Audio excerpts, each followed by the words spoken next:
Good morning అండి. ఈరోజు topic very important, సాంఘిక సంస్కరణ ఉద్యమాలు. చూడండి, సాంఘిక సంస్కరణ ఉద్యమాలు ఇవి భారతదేశంలో ఫ్రీడమ్ మూవ్మెంట్తో సంబంధం లేకుండా వచ్చిన ఒక కొత్త కాన్సెప్ట్. అంటే స్వతంత్ర పోరాటం కాదు, కానీ భారతీయ సమాజంలో ఉన్న అంశాల గురించి చర్చించడానికి ఇందులో కొన్ని పుట్టుకొచ్చాయి. మనకు బాగా తెలిసే ఉంటుంది. అసలు సాంఘిక సంస్కరణ ఉద్యమాలు రావడానికి ప్రధానంగా అంశాలేంటి, దారితీసిన అంశాలేంటి, ఏంటి. సో ఫర్ ఎగ్జాంపుల్ మనకు తెలుసు ఏంటి. నెంబర్ 1 బ్రహ్మ సమాజం. నెంబర్ 2 ఆర్య సమాజం. Number 3 Ramakrishna machine.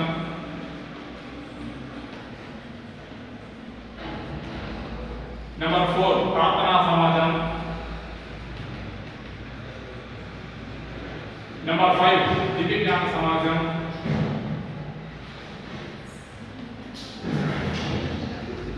ఇవి హిందూ మతంలో వచ్చిన కొన్ని సంస్కరణలకు దారితీసిన అంశాలు. ఇవి చెప్పుకునే ముందు అసలు భారతదేశంలో సాంఘిక సంస్కరణ ఉద్యమాలకు దారితీసిన ప్రధాన అంశాలు ఏంటంటే, భారతీయ సమాజం కుల వ్యవస్థతో నిండిన సమాజం. ఇది మనం బాగా గుర్తుపెట్టుకోవాలండి. మూఢనమ్మకాలకు నిలయమైనది భారతీయ సమాజం.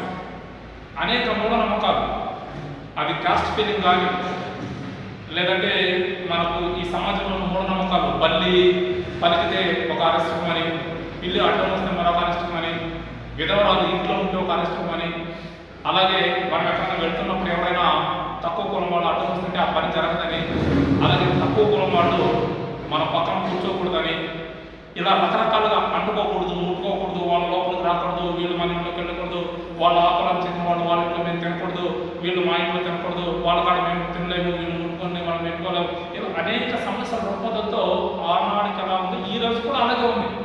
విద్యా వ్యవస్థ ఎంత పెరిగిన కొద్దీ ఈ అంశాలు కానీ పూర్తిగా నశించుకోలేదు, ఇప్పటికీ అలాగే ఉన్నాయి. కానీ ఆనాటికి సమాజంలో ఈ అంశాలను బాగా గుర్తించింది ఉన్నట్టు బ్రిటిష్ వాళ్ళు బాగా గుర్తించారు. ఎందుకంటే మీ దేశంలో ఇలా ఒకరి పక్కన ఒకరు కూర్చోలేరు, వాళ్ళ ఇంట్లో మీరు తినరు, మీ ఇంట్లో వాళ్ళ తినరు, మళ్ళీ వాళ్ళు ముట్టుకున్న క్లాస్ మీద ముట్టుకోరు. మనకు సమాజం బాగా చూస్తే పల్లెటూరు ఎప్పుడు కూడా బాగా కనిపిస్తుంది, పర్టికులర్గా ఈ శూద్ర వర్గానికి. మామూలుగా శూద్రులు అంటే ఏమంటే ఇప్పుడు మనం చెప్పుకుంటున్న ఎస్సీలు, ఎస్టీలు, బీసీలు, ఓసీలు వీళ్ళందరూ శూద్ర వర్గం. మళ్ళీ వీళ్ళలో కొత్త వర్గం పుట్టుకొచ్చింది. ఏమిటి, ఎవరైతే కొంచెం ఆర్థికంగా ముందుకు వచ్చారో వాళ్ళు హబ్బరకు వచ్చేసినారు. కాస్త ఆర్థికంగా వెనుకబడిన వాళ్ళు గలీజ్ ప్రొఫెషన్ చేసేవాడిని తక్కువ కులంగా చేస్తారు, వాళ్ళు మనకు ఎస్సీ ఎస్టీలు. ఇప్పుడు కూడా పల్లెటూరులో చూడండి, మనకు ఈ చిన్న చిన్న టీఎంలు టిఫిన్ సెంటర్లో ప్రత్యేకమైన గ్లాసులు పెట్టింటారు, ప్రత్యేకమైన ప్లేట్లు పెట్టింటారు. బాగా అబ్జర్వ్ చేస్తే పల్లెటూరులో ఇది ఎస్సీలు వస్తే ఎస్సీలకి గ్లాస్, ఇది వీళ్ళు ఎస్సీలకి అయితే ఎస్సీలకి ఇది గ్లాస్ అని చెప్పి ప్రత్యేకంగా పెట్టింటారు. ఇప్పుడు కూడా చిన్న చిన్న టీఎంలు మనం బాగా అబ్జర్వ్ చేస్తే పల్లెటూరులో ఇప్పుడు కూడా ఉన్నాయి. ఇంకా కాస్త ఈ చిత్తూరు జిల్లా, ఎందుకంటే ఈ చిత్తూరు జిల్లా తమిళనాడు సరిహద్దులో ఉంటుంది. ఆ ఏరియాలో చూస్తుంటే కనీసం ఎస్సీ వాళ్ళు మిగతా కులాల వాళ్ళ ఇళ్ళ కాడ కూడా వెళ్ళలేరు అన్నమాట. ఇలాంటి రుగ్మతలు ఈ రోజు కూడా మనకు బాగా కనిపిస్తుంటుంది. వాళ్ళ దూరంలో డిస్టెన్స్ మెయింటైన్ చేస్తుంటారు. ఇలాంటి రుగ్మతలు మనకి ఈ రోజుకి ఇలా ఉంటుంటే, మనకు ఈ 19th సెంచరీలో భారతీయ సమాజంలో సాంఘిక సంస్కరణ ఉద్యమాలు ఎలా ఉన్నాయో ఒకసారి మనం చూడాలి. అందులో ప్రధానంగా వితంతు అనేది భారతీయ సమాజానికి ఒక చెరగని ముద్ర. సో విధవరాలు ఇంట్లో ఉంటే పరిస్థితం. అది కూడా ఎవరంటే సమాజంలో అత్యున్నత కులమైన బ్రాహ్మణ కులంలోనే ఇష్టం. సో బ్రాహ్మణ కులంలోనే ఆ సిద్ధాంతాలు ఉన్నాయి. విధవరాలు ఇంట్లో ఉంటే పరిస్థితం.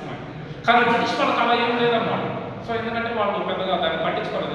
అన్ఫార్చునేట్లీ చనిపోయాడు వాళ్ళ హస్బెండ్, పెద్దగా ప్రాబ్లం లేదులే అని చెప్పి వాళ్ళు తీసుకొచ్చారు.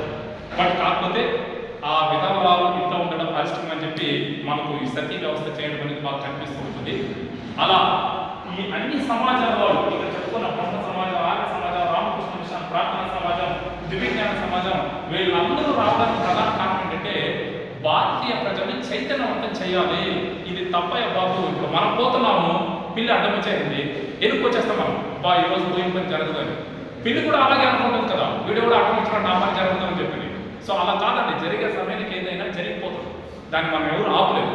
ఏ సమయానికి ఏం జరుగుతుందో జరిగిపోతుంది, దాన్ని మనం ఎవరు ఆపలేదు. కాబట్టి ఆ సత్యాన్ని తెలుసుకోవాలి, ఆ మూఢనమ్మకాల నుంచి బయట రావాలి ప్రజలు, ఆ మూఢనమ్మక విశ్వాసాన్ని బయట రావాలి. ఎప్పుడు కూడా మనం చూడాలి చూడండి, ఈ ఒరిస్సా రాష్ట్రాల్లో ఏమున్నాయంటే కొన్ని ట్రైబల్ తెగలు ఉన్నాయి. జ్వరం వస్తే హాస్పిటల్ పోరు. సో జంతువులు మనుషుల్ని బలి చేస్తారు. ఓ దేవత, మా దేవత ఏదో మాకు అన్నం చేసింది, అన్నదం మా పిల్లలు జన్మ చేసిందని ఒక మనిషిని తీసుకుపోయి బాగా వ్యాపారం చేసి డెకరేషన్ చేసి బలి చేస్తారు ఈ రోజు కూడా. ఇప్పుడు కూడా నరబలైనదని.